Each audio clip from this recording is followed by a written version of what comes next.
Uma ótima tarde a todos. Começamos agora a segunda edição do Agricultura BR ao vivo para todo o Brasil, nesta quinta-feira, dia 6 de janeiro.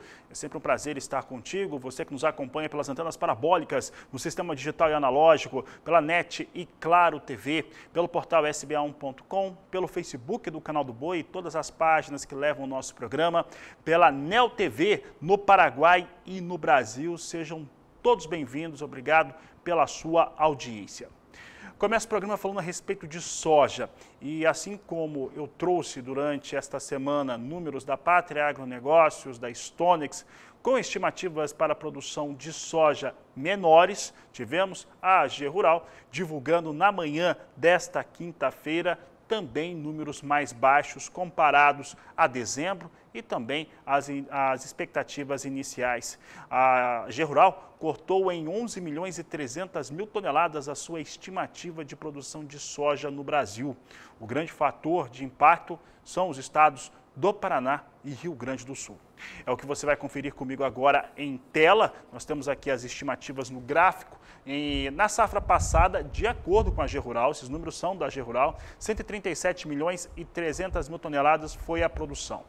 Em novembro, a primeira estimativa para a nova safra da AG Rural estava trazendo números de 145 milhões e 400 mil toneladas. Cortou em 800 mil toneladas em dezembro, último, para 144 milhões e 700 mil toneladas. E agora reduz em 11 milhões e 300 mil toneladas a sua estimativa geral, trazendo agora os números em janeiro, apresentado na manhã desta quinta-feira, para 133 milhões e 400 mil toneladas. Situação aí pesada, aqui perdas muito fortes no estado do Paraná e também Santa Catarina e Rio Grande do Sul. Rio Grande do Sul tem um peso maior por conta claro, da expressão da sua produção. A AG Rural também citou o estado do Mato Grosso do Sul como um estado com perdas, entretanto, são perdas bem menores que os estados da região sul do país e também concentrados ao sul do estado de Mato Grosso do Sul. Essas estimativas que eu tenho trazido durante essa semana, primeira semana de janeiro, elas mostram um cenário no qual o clima impactou sobre a produção. Nós temos aí a estiagem, a seca no sul do Brasil, excesso de chuvas mais ao centro-norte e ao nordeste do Brasil, Bahia, Goiás e assim por diante, parte do estado do Mato Grosso também, que acaba impactando a produção, as suas estimativas, produtividade ficando menor, principalmente nas regiões onde está muito chuvoso. Esse é um dos elementos, somado a um petróleo mais elevado, que tem dado uma sustentação melhor para a soja em Chicago, que tem aí ficado muito próxima de novo nas posições negociadas no curto prazo a 14 dólares o bushel. Isso reflete no preço aqui no Brasil também, somando aí um dólar que continua muito forte no país. Para falar a respeito destes temas, falar sobre o mercado da soja e como ele tem se comportado, eu converso agora com o analista de mercado Marcos Araújo, que participa do programa conosco. Marcos, um prazer falar contigo, tê-lo aqui mais uma vez no Agricultura BR, no canal do Boi. E nós temos aí esses elementos que estão dando sustentação para o preço da soja. Temos uma soja aqui no Brasil que deve ficar com uma safra menor. Qual que é a sua avaliação para esse momento, principalmente em relação aos negócios? Marcos, boa tarde, seja bem-vindo. Boa tarde, muito obrigado, Fabiano. Desejo um ótimo 2022 a todos.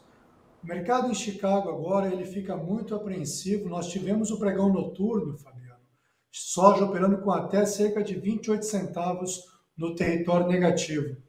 Logo mais pela manhã, não faz muito tempo, nós tivemos uma atualização dos mapas climáticos apontando uma continuidade do clima adverso, principalmente para a Argentina, fez com que Chicago operasse próximo da neutralidade. E aí nós tivemos a divulgação das vendas semanais, vendas muito baixas, diria também em função do calendário sazonal de final de ano. E aí Chicago voltou a operar para o território negativo. Nesse momento ela caiu 11 centavos. Mas diante da quebra da produção no Brasil, em relação a 16 milhões de toneladas, em relação ao nosso teto de potencial de produção, que eram de 150 milhões, Fabiano, mais uma quebra de 5 milhões no Paraguai. E agora a atenção do mercado requer sobre a Argentina, que pode, se o clima continuar negativo, como as previsões têm apontado, uma quebra, eu diria, um potencial de quebra na Argentina de 10 milhões. Portanto, a América do Sul teria uma quebra de soja nessa temporada entre 25 a 30 milhões de toneladas e, sem dúvida alguma, isso acende mais do que uma luz amarela sobre o mercado de soja a nível mundial, Fabiano. Em relação a esses pontos que você destacou agora, Marcos, é uma disposição menor de soja, se confirmado esses cenários, principalmente climáticos, aqui na América do Sul. Isso representa também estoques menores nos países produtores e, de maneira global, estoque de soja fica menor numa safra que se imaginava ser mais tranquila em relação à oferta e demanda. Como a oferta e demanda muito mais ajustada do que se previa inicialmente, como é que você enxerga os preços praticados e principalmente o travamento de negócios feitos pelo sojicultor brasileiro?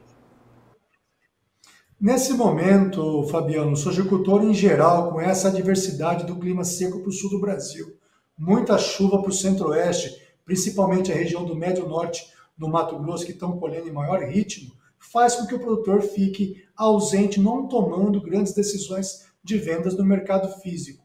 Outra coisa importante também que nós devemos comentar são as margens bem positivas das indústrias processadoras de soja aqui no Brasil durante esse primeiro semestre de 2022, o que vai dar fôlego e aumento pela concorrência da soja em grão em relação às trades exportadoras. Em nossa opinião, aqui na Agrinvest, nós devemos ter uma condição do fortalecimento dos prêmios aqui no Brasil, porque com essa demanda e quebra de safra aqui no Brasil, nós devemos ter um racionamento das exportações de soja aqui no Brasil. Se nós tivermos uma demanda interna total de 51 milhões de toneladas, faz com que o nosso excedente exportável seja de, no máximo, 90 milhões de toneladas, considerando uma produção brasileira entre 135 a 138 milhões de toneladas. Portanto, é uma briga de facão aí que vai ser traduzido, Fabiano, na nossa opinião, em melhores prêmios aqui no Brasil, porque quando nós olhamos o mercado norte-americano, Chicago, eles ainda possuem um grande residual de soja a comercializar em estoque. E, é claro, logo mais, mês que vem, nós temos o Fórum do USDA sobre a expectativa diária nos Estados Unidos. E em março, Fabiano, o relatório mais importante do semestre, eu diria, que é a intenção de plantio do produtor americano no dia 31 de março desse ano. Marcos, aí falando a respeito desses pontos tão importantes que você destaca aqui no Agricultura BR, no canal do Boi, em relação aos negócios, nós temos aqui Estados Unidos, mais uma vez, com uma pontuação interessante. Estava até dando uma olhada no relatório divulgado hoje mais cedo, de vendas e exportações, cancelamento de pouco mais de 625 mil toneladas, para destino não declarado. Normalmente a gente costuma interpretar que é China, né, que cancelou ali alguma compra ali junto aos norte-americanos. Essa disputa que você citou entre processadores de soja aqui no Brasil e as tradings que trabalham com a exportação, em qual momento que a Agrinvest está enxergando que isso vai acontecer com mais intensidade, com mais veemência? Eu acredito agora, Fabiano, a China já está coberta aí para os próximos meses, bons volumes até abril, maio, tá? Se nós olharmos a curva de preço dos contratos futuros em Chicago, o dólar futuro e os prêmios da soja aqui no Brasil dentro do histórico de descolamento, o mercado futuro tem nos apontado melhores preços de soja para agosto e setembro desse ano. Ao redor, base Porto, de R$ 197, R$ 198, conforme a condição atual, Chicago e dólar futuro.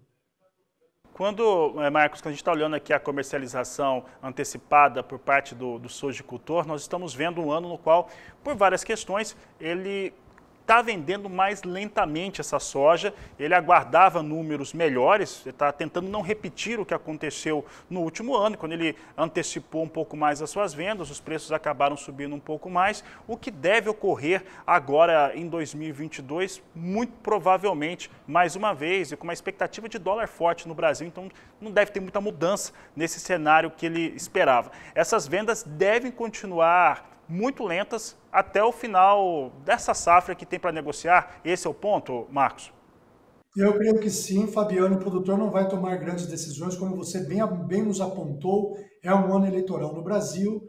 Nós temos logo mais toda a apreensão do mercado para que nós tenhamos uma garantia de oferta da soja no segundo semestre a nível mundial. São Pedro tem que andar muito bem, obrigado, sem grandes ameaças na lavoura do hemisfério norte, para que nós tenhamos uma segurança alimentar. E, claro, qualquer dúvida climática, o clima é o fator mais determinante no preço das commodities, isso daí, agrícolas, né? Sem dúvida alguma, isso vai trazer apreensão para o mercado e grandes ralis de alta aí para a soja, na nossa opinião. Tá certo, Marcos. Eu estou aqui com o telespectador, o Anderson Vargas, está falando de Londrina, no estado do Paraná. Ele comentou aqui as perdas na sua área de produção e que seus vizinhos também têm fortes perdas, tanto no milho quanto na soja. E ele faz um questionamento aqui sobre milho, Marcos, acho que a gente pode entrar um pouquinho nessa questão. Ele fala a respeito da disposição de milho, produtividade caiu muito, de acordo aqui com o Anderson, e ele questiona como que ficam os preços do milho no Brasil agora, nesses primeiros meses do ano de 2022. Nós vimos alertando sobre esse risco, Fabiano, e o Brasil vive há alguns anos essa redução da safra de milho verão e o potencial de produção também faz com que os menores estoques de milho no Brasil ocorram entre os meses de fevereiro a abril. Eu acredito que esse ano, essa tendência, por mais que o ciclo da soja antecipou, o pessoal vai antecipar o plantio do milho safrinha em continuidade de alta de preço do milho no mercado doméstico, principalmente entre fevereiro e abril desse ano. Infelizmente, temos uma margem bem negativa para os suinocultores nesse momento, temos aí uma margem próximo do 0 a 0 para o avicultor, e quem está num bom lucro nesse momento é o pessoal produtor de etanol a partir do milho. Esses aí estão com uma margem suficiente e aí para poder sustentar esse preço do mercado interno. E a safra verão, claro, quebrando aí mais de 5 milhões de toneladas. Por isso tudo combinado, eu acredito na alta de preço no mercado interno brasileiro. Tá certo. Marcos Araújo, eu agradeço a sua participação aqui no Agricultura BR, no canal do Boi, e desejo um ótimo 2022 para você e toda a equipe. Muito obrigado, igualmente.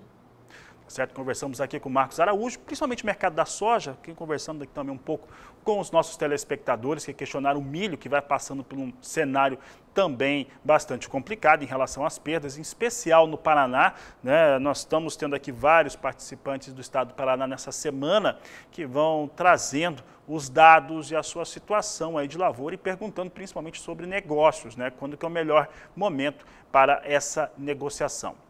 Mas eu conversava com o Marcos Araújo, iniciamos a nossa conversa sobre soja, sobre o cenário brasileiro, sul-americano e internacional.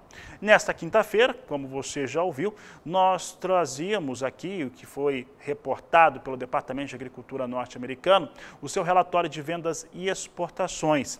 Esse relatório traz as vendas da última semana do mês de dezembro, portanto, todas as vendas até a quinta-feira do dia 30 de dezembro. O volume de vendas foi baixo porque houve cancelamentos muito fortes. Então, esses cancelamentos chegaram a 625 mil toneladas e os números finais ficaram desta maneira que você acompanha comigo aqui na tela. Nós temos aqui uma venda semanal, já considerando os cancelamentos, de 382.700 toneladas. Esse número aqui é que deu uma assustada no mercado, né? Claro, também no dia de hoje, porque o volume ficou 27% menor do que a semana imediatamente anterior e 63% menor do que a média das últimas 4 semanas. De acordo com o relatório apresentado hoje, na safra total 2021-2022 norte-americana, eles venderam até o momento 41.700.000 toneladas de soja, de acordo com os dados atualizados nesta quinta-feira. Sigo falando sobre cenário internacional e Departamento de Agricultura norte-americano, porque exportadores privados reportaram na manhã desta quinta-feira a venda avulsa de 102 mil toneladas de soja para entrega na campanha 2021-2022 para México. E olha, como você já sabe, nós tivemos uma reação no mercado internacional, na Bolsa de Chicago, reagindo a números ruins para a sua comercialização de soja no dia de hoje. Vamos ver como é que vem esses negócios. Nós tínhamos um acumulado até agora na semana de 3 dias de alta. Essa queda que você está vendo aqui está na casa de 0,60%, abaixo de 0,70%. Esse recuo hoje já chegou a ficar acima de 1%. Veja só que a posição de janeiro vem agora a 13 dólares e 75 centes o bushel, com queda de 0,67%. Março, com negócios a 13 dólares e 85 centes mais 6 o bushel, queda de 0,65%. A posição de maior liquidez em Chicago. Maio, 13 dólares e 94 centes o bushel, queda de 0,64%. Enquanto a posição de julho é negociada a 13 dólares e 97 centes mais 6 o bushel, com queda de 0,66%. São os negócios que eu trago agora com soja na Bolsa de Chicago. Fala agora da moeda norte-americana, o dólar, né? A gente comentava há pouco, ano eleitoral, há uma expectativa realmente de dólar forte, não só pelas questões domésticas, que são muito abrangentes no Brasil para o dólar ficar alto, mas também até internacionais, que vão mantendo o dólar mais alto no cenário internacional. Aqui no Brasil sobe mais do que os outros países. Nesse momento está R$ 5,70, é isso mesmo? R$ 5,70 mais 5. O dólar está em algum recuo agora, 0,11% de queda, mas é uma queda que não surte nem muito efeito sobre a moeda norte-americana, já que vai permanecendo acima de R$ 5,70. E é por isso que eu converso com Walter Pulga Júnior, Pulga, que fala ao vivo dos estúdios do Canal do Boi, na sede da Bolsa Brasileira de Mercadoria em São Paulo. Pulga, o dólar está cada vez mais determinante na formação de preço. Em termos de estratégia, agora eu falava com o Marcos Araújo da Agriinvest ao vivo, em termos de estratégia para o sojicultor, para quem exporta, ele já precifica um dólar o ano inteiro alto. Não deve sair disso, pelo menos na opinião de todos os analistas de mercado que a gente tem conversado durante essa semana. O Matheus Pereira, da Pátria, repetiu essa mesma situação logo na segunda-feira. O dólar vai permanecendo alto, o Banco Central tem tentado atuar, mas o dólar continua com esse movimento de elevação. Boa tarde, seja bem-vindo.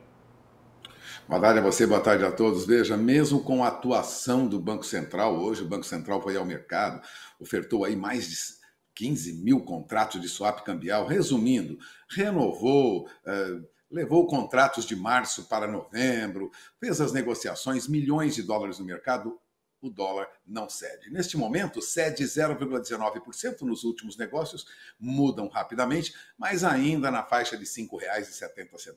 Lembrando que hoje já chegou a R$ 5,72. Bom, toda vez que o dólar tende a um movimento de alta, o Banco Central atua no mercado ofertando as chamadas swap cambial, né? Que é um documento, na verdade é um papel, é um título que permite aí a diferença de câmbio mais uma taxa de juros embutida no negócio. O Banco Central já teve alguns problemas com isso, realizou algum prejuízo no passado, já que ofertou muitos dólares ao mercado, muitos papéis, para tentar conter uma alta do dólar. Mas essa alta ela não ocorre só aqui não, ela ocorre fora do Brasil também. Veja, eu acompanho aqui o chamado dólar index, nós citamos diariamente aqui, que é o dólar comparado a moedas como a libra, como o iene, né, como o florim. Resumindo, com as moedas fortes como o euro, e o dólar vem se mantendo em alta. Neste momento, para você ter uma ideia, o dólar index cai 0,01%. Está nos 96.175 pontos, se bem que hoje já esteve acima disso. Resumindo, o dólar tende a se valorizar. E por que tende a se valorizar? Porque ontem, no final da tarde, o Federal Reserve, o Banco Central dos Estados Unidos, sinalizou claramente que as taxas de juros no mercado americano sobem a partir de março. Essa sinalização para o mercado já trouxe um movimento de baixa em bolsas em todo o mundo, inclusive na nossa bolsa, e mais do que isso, uma valorização do dólar frente a diferentes moedas do mundo. Resumindo, a perspectiva é mesmo de dólar em alta, Fabiano, e há quem já estime que o dólar vai se manter acima de 9,70 durante todo este ano. Os analistas mais otimistas ainda esperam o dólar na faixa de 5,65, 5,60, 5,65. Mas já há sinalização de que o dólar vai se manter acima de 5,70 e pode até subir mais caso não haja um controle sobre essa demanda forte por dólar em todo o mundo. A inflação ocorre em todos os países, alta generalizada de preços, e isso deve provocar também uma valorização do dólar frente a outras moedas. É esperar para conferir mais adiante, mas as perspectivas é de dólar em alta, como você disse, mesmo com a atuação do nosso Banco Central, dia a dia tentando controlar uma alta do dólar, ofertando dólares no mercado para manter uma certa liquidez e evitar uma alta mais acentuada. Mas é muito difícil. Mesmo em queda agora, o dólar se mantém a 5,70. É com você. Tá certo. Pulga, obrigado pela participação. Pulga está aqui comigo ainda.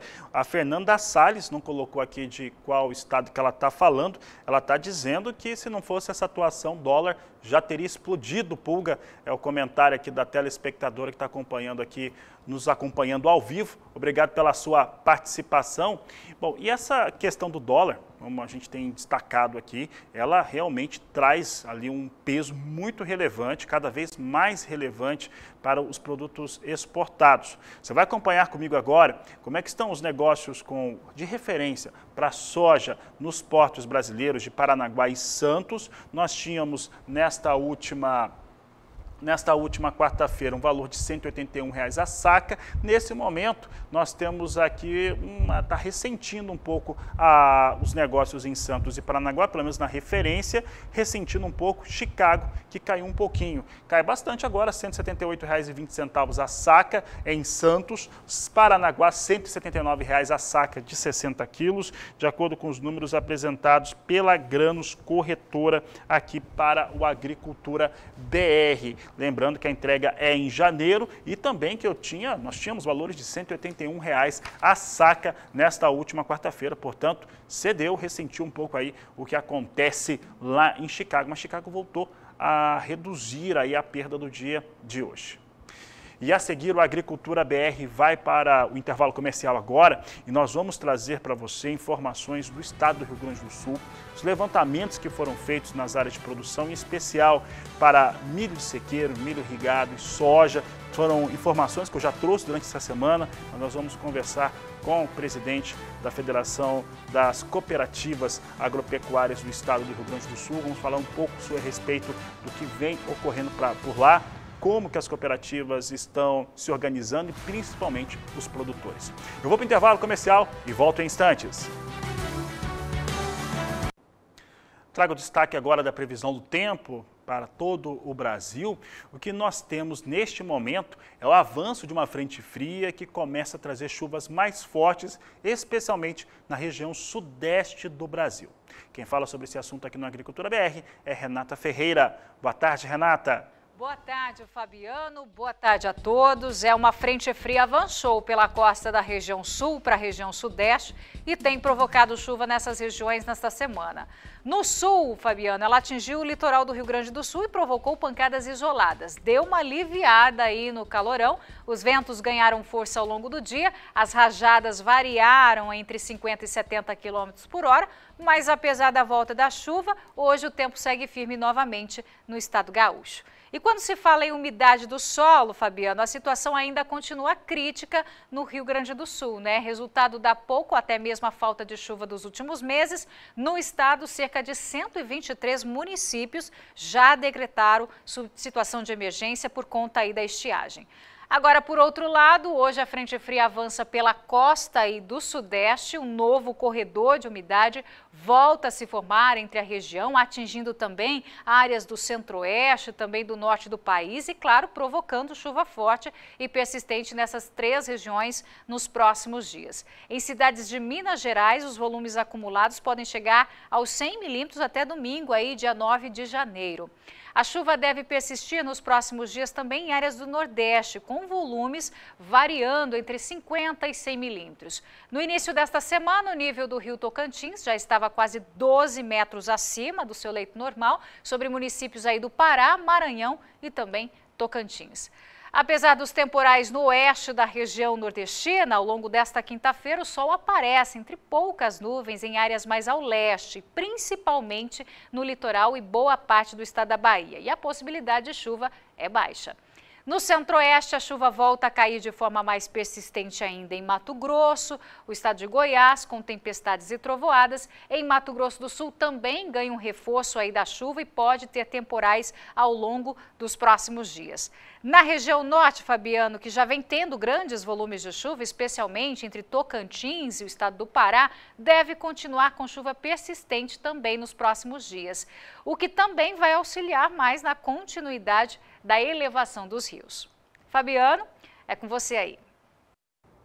Obrigado, Renata. Uma ótima tarde para você. Por aqui eu falo agora de milho no mercado futuro. Milho recuava nesta última quarta-feira, vinha recuando também no mercado futuro hoje mais cedo, mas você vê aqui que acaba invertendo, né? Reposicionando milho na B3. Nós temos aqui as posições de janeiro a R$ 93,64 a saca de 60 quilos, com ligeira alta de 0,25%. Março, R$ 97,06 por saca de 60 quilos, alta de 0,26%. Maio, R$ 93,25, com alta de 0,53%. E a posição de julho estável a R$ 89,24. O mercado tem precificado, tanto no mercado futuro quanto no mercado físico brasileiro, uma disposição menor de milho, principalmente por conta da produção afetada pela estiagem no estado do Paraná e Rio Grande do Sul, que tem ali a maior concentração desse milho colocado à disposição ainda no primeiro semestre do ano aqui no país.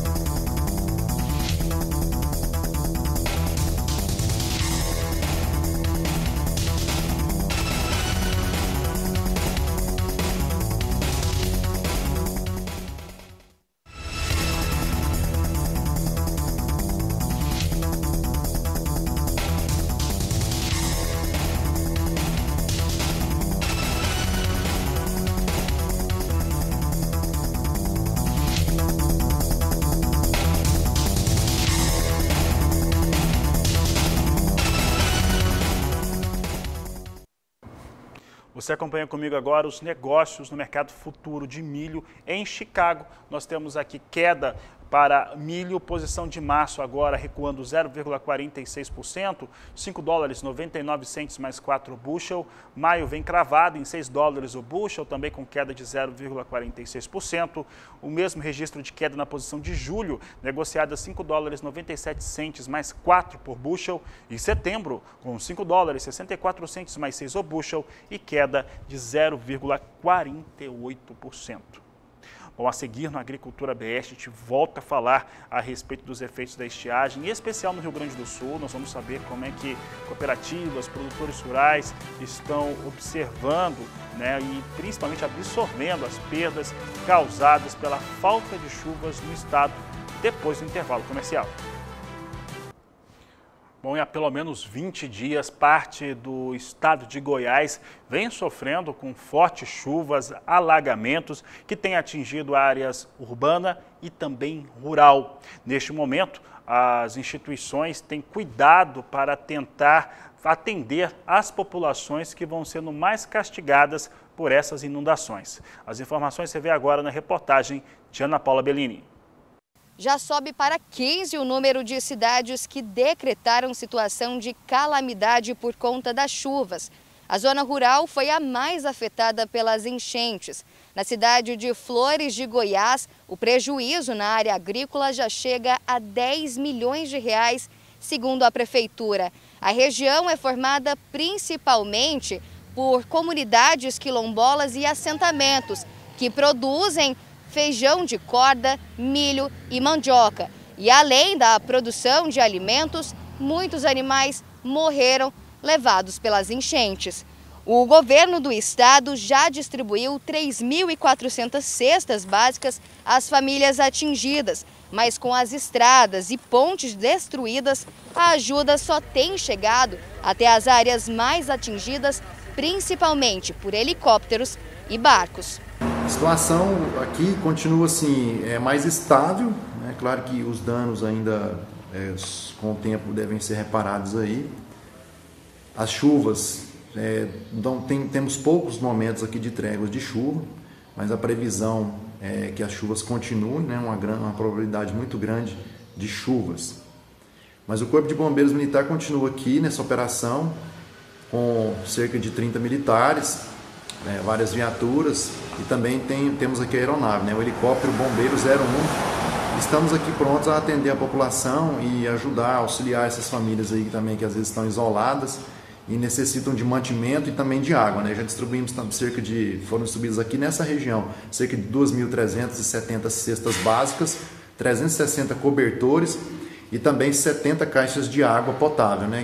Caixas com 24 copos de 200 ml cada. Ainda chove muito nesses locais e, segundo o Centro de Informações Meteorológicas de Goiás, a previsão é de mais chuvas nos próximos 10 dias na região.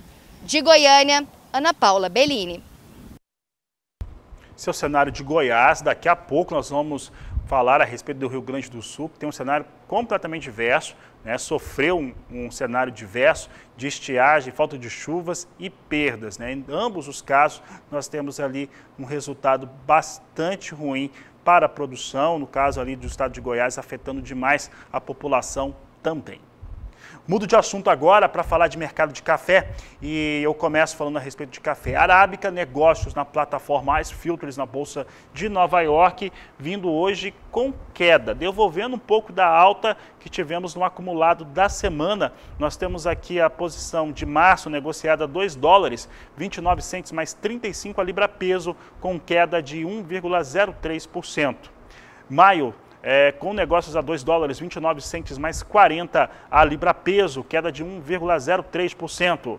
Julho, $2,29 mais 5 a libra peso, queda de 0,99%. E setembro, $2,29 mais 5 a libra peso, com queda de 0,78%. Nós temos aí café arábica devolvendo parte dos ganhos, mas os fundamentos são os mesmos para o mercado e você acompanha todos os detalhes aqui no Agricultura BR e eu já tenho confirmado nesta próxima sexta-feira a participação de Armando Matiello, ele que é presidente da Sincal, o sindicato ali dos produtores de café e leite, que você acompanha por aqui. Ele vai comentar mercado, disposição desse mercado, mercado físico e como que o cafeicultor está fazendo os seus negócios aqui no Brasil.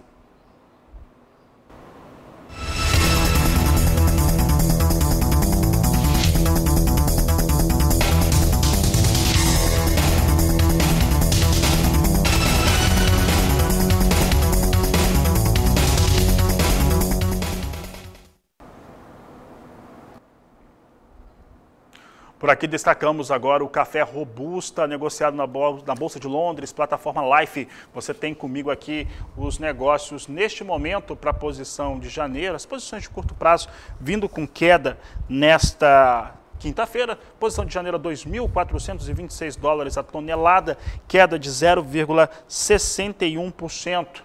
Posição de março, $2.306 a tonelada, vindo ali com recuo de 0,64%.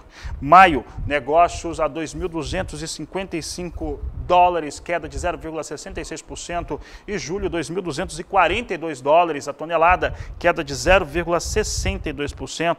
São os negócios que destaco agora com o café Robusta na Bolsa de Londres, também em recuo nesta quinta-feira.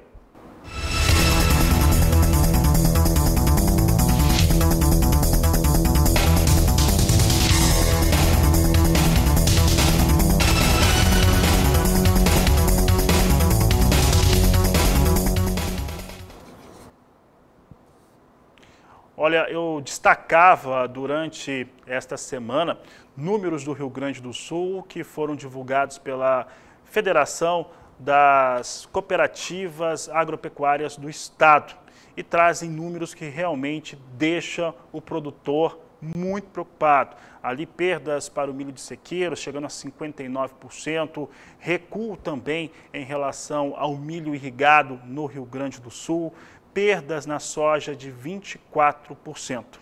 Para falar a respeito deste assunto, nós vamos conversar com o presidente da FECOAGRO, o Paulo Pires, que conversa conosco pela internet. Paulo, obrigado pela sua participação aqui no Agricultura BR, no canal do Boi. E os números que foram apresentados pela federação, elas mostram um cenário realmente assustador para quem produz, para quem está no campo, e traz dados ali elementares que mostram uma redução expressiva na produção do Rio Grande do Sul e impactos em todo o Brasil. Como é que vocês avaliam este momento da produção aí no Rio Grande do Sul e principalmente como que produtores e cooperativas devem reagir a esse momento? Boa tarde, seja bem-vindo. Boa tarde, é uma satisfação falar com vocês do canal do Boi, né? Nós temos um momento bastante difícil no Rio Grande do Sul, não só para os agricultores, né? Mas como a economia de uma forma geral. Nós temos uma tradição no Rio Grande do Sul que quando nós vamos bem de safra, como foi em 2021, a economia do Rio Grande do Sul tem um bom desempenho, né? Isso é histórico. Então é um momento muito difícil para toda a sociedade gaúcha. Veja bem, nós concentramos, né, o nosso trabalho da Federação das Cooperativas Agropecuárias, tá, na questão das perdas do milho e da soja, as duas principais culturas de verão do Rio Grande do Sul. Né? O arroz, nós não fizemos esse levantamento ainda, mas já apresenta perdas. Né? A questão da pecuária, principalmente de leite, também apresenta perdas. Mas aqui nós vamos conversar mais então sobre milho e soja. O Rio Grande do Sul, ele tem um histórico, ele consome mais milho do que produz. Nós prevíamos esse ano 5,8 milhões de toneladas de milho e infelizmente houve um aumento de área, mas infelizmente nós temos então essa quebra aí de 50%, essa quebra prevista, né, pela rede técnica das cooperativas de 59,2%, que é muito expressiva essa quebra. Nós tivemos muitas lavouras do Rio Grande do Sul com 100% de perda, ou seja, o produtor vai comunicar o seguro, já comunicou o seguro e nem vai colher essas áreas porque não vale a pena, né? E temos, como tu falaste, muito importante, perdas até, e aí mostra a severidade da estiagem, né? Até perdas na área irrigada, com falta de lavoura ou a lâmina de água irrigante, né, não ser suficiente para o desenvolvimento da cultura do milho. Na soja, que teoricamente é a cultura que, vamos dizer assim, sofreria menos com essa estiagem, né, como aconteceu no ano passado, ela já apresenta uma quebra de 24%. Isso com uma previsão de colheita do Rio Grande do Sul de 21 milhões de toneladas, nós temos uma quebra aí que passa de 5 milhões de toneladas. Então, realmente é um momento muito ruim, né? É um momento, nós temos 7% da área do Rio Grande do Sul que ainda não foi plantada, sendo que já estourou, né, a nossa janela de plantio, vamos dizer assim, o nosso zoneamento de plantio. Então, infelizmente, é uma situação bastante delicada que deve refletir muito forte na economia do Rio Grande. E as cooperativas, né, como ela é uma extensão do nosso agricultor, do nosso associado, elas vão sofrer também com essa questão da estiagem que atinge o Rio Grande do Sul. Em torno do seguro rural, tradicionalmente, o produtor brasileiro costuma investir mais em seguro, principalmente no centro-sul do Brasil, mais para o centro-oeste, sudeste do país, quando nós estamos em segunda safra, né, na safra de inverno. No Rio Grande do Sul, como que é essa tradição de investimento em seguro rural, principalmente na safra de verão? Essa tua pergunta é muito pertinente, tá? Nós, do cooperativismo gaúcho, nós temos como o seguro agrícola, né, ou o caso do Proagro Mais, para pequenos produtores, como um insumo fundamental. Nós entendemos, né, com os nossos amigos do canal do Boi que estão nos acompanhando, que nós temos um custo muito alto hoje na implantação de uma lavoura, né, de soja, de milho, de trigo. Então, nós temos que fazer o seguro. O seguro ainda é muito caro. Nós temos uma aliada importante, que é a ministra Tereza Cristina, que tem no seguro uma ferramenta fundamental para a agricultura brasileira, mas infelizmente nós não conseguimos propagar, fazer com que a maioria absoluta dos nossos agricultores façam seguro. Quem fez seguro, quem principalmente conseguiu, né, fazer com que houvesse uma equalização por parte do governo federal, ele está melhor, mas quem fez e não conseguiu, ele ficou muito caro, e quem não tem seguro, pior ainda, porque esse produtor vai perder a safra, o que é muito ruim, né? Porque nós entramos hoje, nesse ano de 2022, né, na próxima safra, nós entramos num ciclo de custo muito alto das lavouras, que é a segunda grande ameaça, né, da produção agrícola brasileira. Eu diria que para nós, principalmente do Rio Grande do Sul, a primeira é clima e a segunda seria o custo de produção muito alto. Então você vê que quem não tiver seguro já vai entrar, né, com problemas sérios, né, porque ele vai entrar descapitalizado. Você falou a respeito desse momento, né, de capitalização ou não do produtor rural. Em relação aos prejuízos, esses prejuízos que o produtor viu no campo, que as cooperativas estão absorvendo as informações que estão chegando dos seus associados, hoje já é possível precificar o tamanho desse prejuízo com essas perdas no campo para a economia gaúcha? Eu poderia transformar isso aí, né, tranquilamente. Nós teríamos aí uma perda maior que 3 milhões de toneladas, né, de milho no Rio Grande do Sul, que é um valor altamente expressivo, né? 3 milhões de toneladas é mais que a metade da safra do Rio Grande do Sul, e isso aí representa muito no mercado que está pagando R$90 a safra aqui no Rio Grande do Sul, né? Então, a saca, desculpe, né? Aqui no Rio Grande do Sul, então é muito expressivo. E claro que a soja também, como a principal cultura, a previsão são 21 milhões de toneladas, né? Ela tem uma expressão econômica muito grande e com certeza, né, ela vai afetar a economia do Rio Grande do Sul. Infelizmente, nós ainda, algumas chuvas, agora, se você olhar a previsão para frente, até março, né, nós não temos uma volta de normalidade com perda, com previsões de frentes frias, não. Nós temos simplesmente uma questão que pode ocorrer chuvas esparsas, e quando essas chuvas esparsas ocorrem, elas não ocorrem de uma maneira uniforme, né? Então, por isso que é muito difícil, né? Existe muita ansiedade e muita preocupação quanto à produção primária do Rio Grande do Sul, e essas quantificações todas que eu fiz antes, né? Eles devem ter, que eu fiz o exercício antes, eles devem ter um impacto muito forte na produção. Soja também, né? Não falei, mas R$170, R$172 hoje estamos pagando na região das Missões, né? As cooperativas estão pagando, então é um volume muito expressivo economicamente essas perdas da agricultura do Rio Grande do Sul. Paulo, essas perdas registradas nas culturas, elas já estão consolidadas, elas podem ficar maiores? Podem, na questão da soja pode, né? Essa é uma pergunta interessante também que tem feito para a gente depois que nós divulgamos essa matéria no seguinte sentido. No Rio Grande do Sul nós tivemos uma perda na soja, acabou se consolidando uma produção muito boa, uma produtividade boa e uma produção no Rio Grande do Sul boa. Esse ano é um pouco diferente, por quê? Porque a estiagem começou mais cedo, né? Ela praticamente começou no final de outubro, o mês de novembro praticamente não choveu, depois dezembro praticamente não choveu, né? E aí o mais importante, né? O produtor não conseguiu plantar, não conseguiu desenvolvimento da cultura. Então, mesmo que ocorressem chuvas normais daqui para frente, nós já teríamos consolidada essa perda aí, vamos dizer assim, genericamente de 20% a 30% da produção de soja no Rio Grande do Sul. Nós não temos mais tempo para uma recuperação e produção de uma safra normal no Rio Grande do Sul na cultura da soja. E o milho já está estabelecido. O milho não tem mais o que nós discutir. Nós temos que torcer para que algumas lavouras, principalmente na região norte do Rio Grande do Sul, que plantam o milho um pouco mais tarde, né? Região de Passo Fundo, Vacaria, ali nós temos que torcer para frente para garantir esses 40%, 30% aí, né, que restaram do milho de sequeiro no Rio Grande do Sul. Tá certo, Paulo Pires, eu agradeço a sua participação aqui no Canal do Boi, no programa Agricultura BR. Um grande abraço a você. Eu queria trazer notícias melhores, né, para os nossos telespectadores do Agricultura BR, mas infelizmente a situação do Rio Grande do Sul é muito ruim. Temos que torcer, então, como tu disseste, né, para chover e pelo menos minimizar as perdas daqui para frente. Um abraço a todos e obrigado pela oportunidade.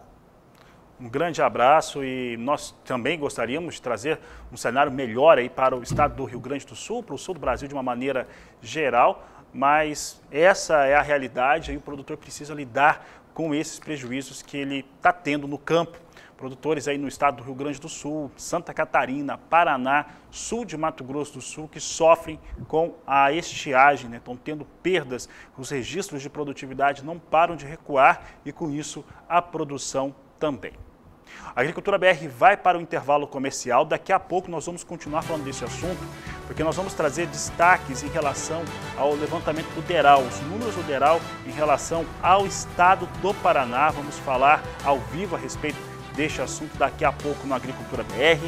Você vai acompanhar também como é que vem o mercado para dólar, para soja em Chicago, como é que está formando o preço aqui no Brasil, depois do intervalo, e você pode aproveitar esse tempo para entrar em contato conosco. Eu vi que muita gente está participando do programa, participa através das mídias sociais, e você pode participar através do WhatsApp no 67 99173 3737. Eu vou para o intervalo e volto em instantes. A Agricultura BR segue falando a respeito dos efeitos da estiagem na região sul do país sobre as áreas de produção agrícola. E olha, falamos agora do estado do Paraná que vem com um cenário de redução na qualidade das lavouras, que é mensurado pelo Departamento de Economia Rural da Secretaria de Agricultura do Paraná. E para falar a respeito de como que vem este cenário, nós vamos conversar agora pela internet com o diretor do DERAL, Salatiel Turra, que participa conosco agora. Salatiel, obrigado pela participação aqui no canal do Boi, no Agricultura BR. Como é que está essa qualidade das lavouras no estado do Paraná, principalmente em relação a soja e milho, que a percepção que o produtor tem, que participa conosco aqui, é que ele está perdendo a olhos vistos diariamente. Como é que vocês estão avaliando esse momento para soja e milho? Boa tarde, seja bem-vindo. Boa tarde a todos. Infelizmente é um cenário bastante triste aqui para o Paraná, principalmente para os produtores de soja e também produtores de milho. As regiões mais afetadas é a região oeste do estado, bem como a região sudoeste, regiões essas que o plantio se dá bem no início da abertura do calendário, aonde nesse momento existia uma precipitação considerável, outubro também, mas no decorrer do ciclo, mais precisamente em novembro e dezembro, a falta de chuva foi bastante preocupante, afetando principalmente o estágio principal da planta, que é de formação de grãos, frutificação e formação de grãos, né? Floração e frutificação. A redução é bem significativa. No último relatório que o Departamento de Economia Rural divulgou em dezembro, na estimativa de safra, nós já tínhamos aí uma redução de 12% em cima da estimativa inicial para a soja. Entretanto, no final de dezembro ainda nós fizemos uma outra avaliação, dada a necessidade e dada a urgência do momento, uma vez que a situação ficou cada vez mais crítica em termos de falta de água, e esses números foram revistos e foram aumentados as perdas já consideradas pelo nosso estado, principalmente para soja e milho. A soja, atualmente, nós estamos aí estimando uma redução em torno de 37%, eu falo em nível de estado, uma redução em cima da estimativa inicial, onde nós tínhamos uma produção estimada de 21 milhões de toneladas no início da safra. Hoje essa redução ela chega em torno de quase 8 milhões de toneladas que o Paraná deixa de produzir apenas de soja. Já o milho, essa redução também está bastante significativa, em torno de 34%. Ou seja, saiu aí de uma estimativa inicial que nós tínhamos pelo departamento em torno de 4,2 milhões de toneladas para 2,7 milhões. Ou seja, uma redução bastante significativa para ambas as culturas. Qual que é a região do estado do Paraná que vai sendo mais atingida? Nós sabemos que o Paraná ele vem passando por uma questão climática. Nós estamos entrando no terceiro ano. Esse é o terceiro ano de um cenário complicado sobre o aspecto de precipitações de chuva, de quantidade de água no solo, a caixa d'água de solo ficando bastante prejudicada. Quais são as regiões que estão sendo mais afetadas aí no Paraná? Especificamente para a questão das commodities grãos, né, por exemplo, soja e milho, é o oeste do estado. O oeste é a região mais afetada, sudoeste vem em segundo plano, e as demais regiões também num grau um pouco menor de falta de chuva, mas também existe falta de chuva de modo geral no estado como um todo. Essa falta de água ela não afeta apenas a produção de grãos, mas também a água para o abastecimento humano e também dos animais.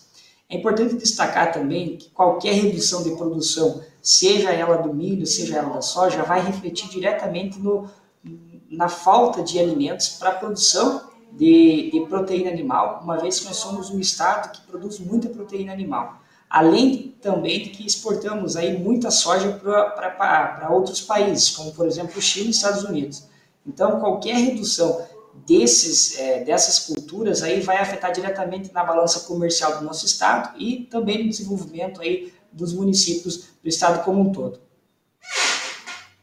E Salatiel, o estado do Paraná é um dos estados mais importantes na produção agropecuária do país, lidera ou está entre os 3 primeiros em diversas culturas.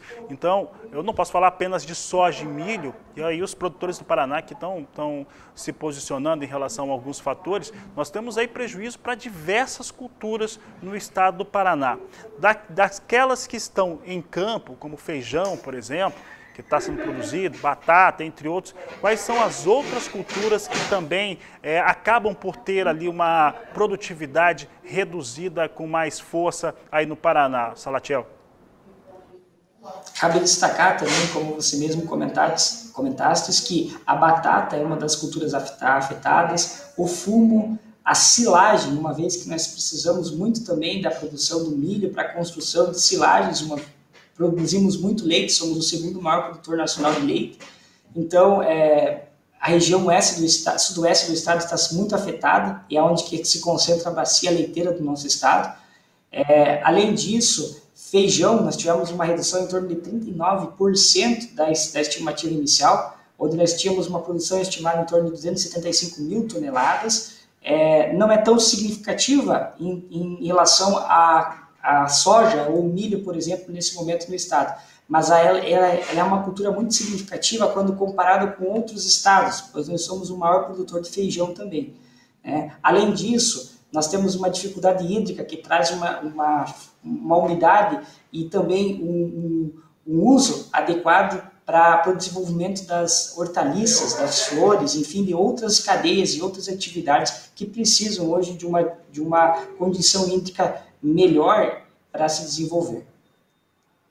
Salatiel, em torno dos números que nós temos hoje, apurados pelo DERAL, pelas cooperativas, nesta semana, inclusive, eu conversava com o secretário de Agricultura do Estado do Paraná ao vivo, em relação a esses dados, eles podem, no entendimento do DERAL, serem ampliados em termos de perdas, isso para todas as culturas trabalhadas. Qual que é a cultura hoje que tem o maior risco se a gente não tiver uma chuva compensando, tentando compensar um pouco, pelo menos segurar um pouco essas perdas? Soja seria a que está com maior risco ou temos outras culturas no Paraná também com uma situação mais complicada que possa ficar amplo essa perda? Nós divulgamos, o departamento divulgou essa semana o plantio-colheita, que é o controle semanal que a gente faz das principais culturas de primeira safra, segunda safra. Nesse relatório a gente consegue perceber, quando comparado com o último relatório divulgado por nós em 20 de dezembro, que existiu uma redução significativa das condições boas da soja quando comparado naquele período. Para vocês terem uma ideia, dia 20 de dezembro nós tínhamos 30% da nossa área, aliás, 57% da área de soja no Paraná estava em condições boas. Nessa semana, o departamento divulgou que apenas 30% está em condições boas. Ou seja, houve uma queda de 27 pontos percentuais de redução de qualidade, enquanto que a condição ruim era em torno de 13%, aumentou para próximo de 30%.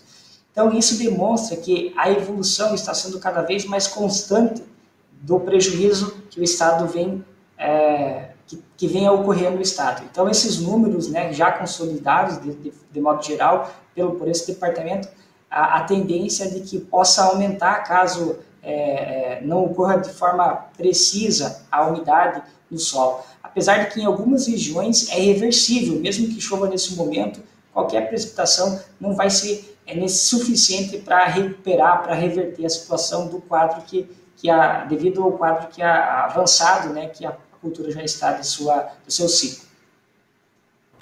Tá certo, Salatiel. Obrigado pela sua participação aqui no Agricultura BR, no canal do Boi. Um bom trabalho a você e a toda a equipe do DERAL.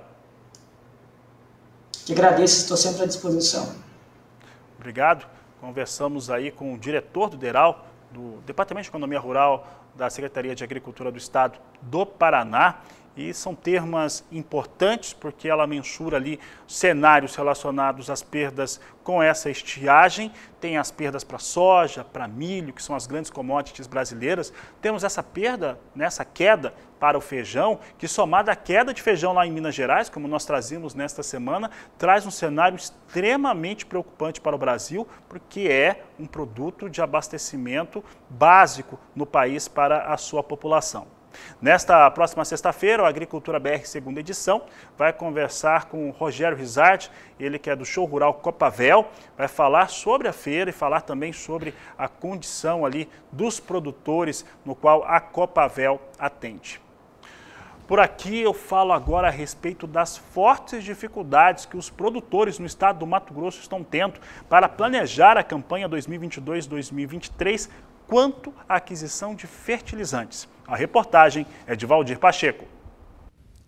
Nos primeiros 5 meses de 2021, foi registrado o maior volume importado de fertilizantes pelo Brasil da série histórica desde 2011, com movimentação de mais de 13 milhões de toneladas. Os dados são do Boletim Logístico publicado no dia 7 de julho pela Companhia Nacional de Abastecimento, Conab. Com os preços bastante remuneradores no mercado internacional e doméstico, os produtores aproveitaram a relação de troca favorável de alguns produtos agrícolas, recorrendo a operações de compras antecipadas a fim de garantir o futuro das atividades. Mato Grosso, Paraná, Rio Grande do Sul e Goiás foram os responsáveis por importar 8,8 milhões de toneladas. O volume significa 67% do total. Cabe ressaltar que a Bahia praticamente dobrou o volume de importações de fertilizantes no primeiro semestre de 2021, indicando um maior investimento por parte dos produtores em suas lavouras, resultado também dos preços favoráveis das principais commodities. Crises internacionais podem prejudicar o fornecimento e encarecer os preços dos fertilizantes. A possível falta de fertilizantes em 2022 pode causar uma crise no agronegócio mato-grossense. Mato Grosso tem enfrentado contratempos para garantir que os fertilizantes cheguem ao produtor e a alta dos preços é um reflexo disso. Como os fertilizantes representam de 25% a 30% dos custos de produção, a alta dos preços eleva esses custos. Isso pode trazer duas consequências: a diminuição da rentabilidade das lavouras e o aumento dos preços para o consumidor final. O impacto disso na agricultura brasileira pode ser muito grande, já que com a alta dos preços e sem a garantia de conseguir os fertilizantes, a adubação da safra pode ficar ameaçada. Tal cenário está relacionado à alta dependência do Brasil de fertilizantes importados. O Brasil importa de 70% a 80% das matérias-primas de seus fertilizantes e defensivos agrícolas da China, Rússia e Índia, que enfrentam obstáculos para manter o ritmo de produção, além de estarem limitando os embarques. Esse cenário tem causado uma crise mundial de oferta de insumos agrícolas, que já está afetando o planejamento da safra 2022-23. Além disso, os preços em dólar têm subido com frequência, aumentando muito os custos de produção, principalmente em relação a fertilizantes, herbicidas e inseticidas. Uma das formas de minimizar os impactos da crise é otimizar o uso desses insumos por meio de ferramentas de agricultura de precisão e digital. A gestão agrícola de uma fazenda, por exemplo, feita por aplicativos ou ferramentas digitais, pode ajudar a reduzir o uso desses insumos. De Sinop, no norte de Mato Grosso, Valdir Pacheco. Por aqui eu trago rapidamente soja sendo negociada em Chicago. Nós tínhamos uma movimentação de queda e essa queda agora fica mais expressiva, devolve parte dos ganhos da semana. Janeiro perde 1,5%, 13 dólares 63 centes mais 4 bushel. Março, 13 dólares 73 centes mais 6, perde 1,51%. Maio, 13 dólares 82 centes o bushel, queda de 1,5%. E julho, 13 dólares 86 centes mais 4 por bushel, queda de 1,46%. Nesta quinta-feira, relatório de vendas e exportações trouxe um volume baixo de apenas 382 mil toneladas de vendas na última semana de dezembro. Com essas informações, encerra essa edição do Agricultura BR e volto logo mais às 16 horas na terceira edição. A todos um grande abraço, fique aqui pelo canal do Boi e a gente se vê logo mais.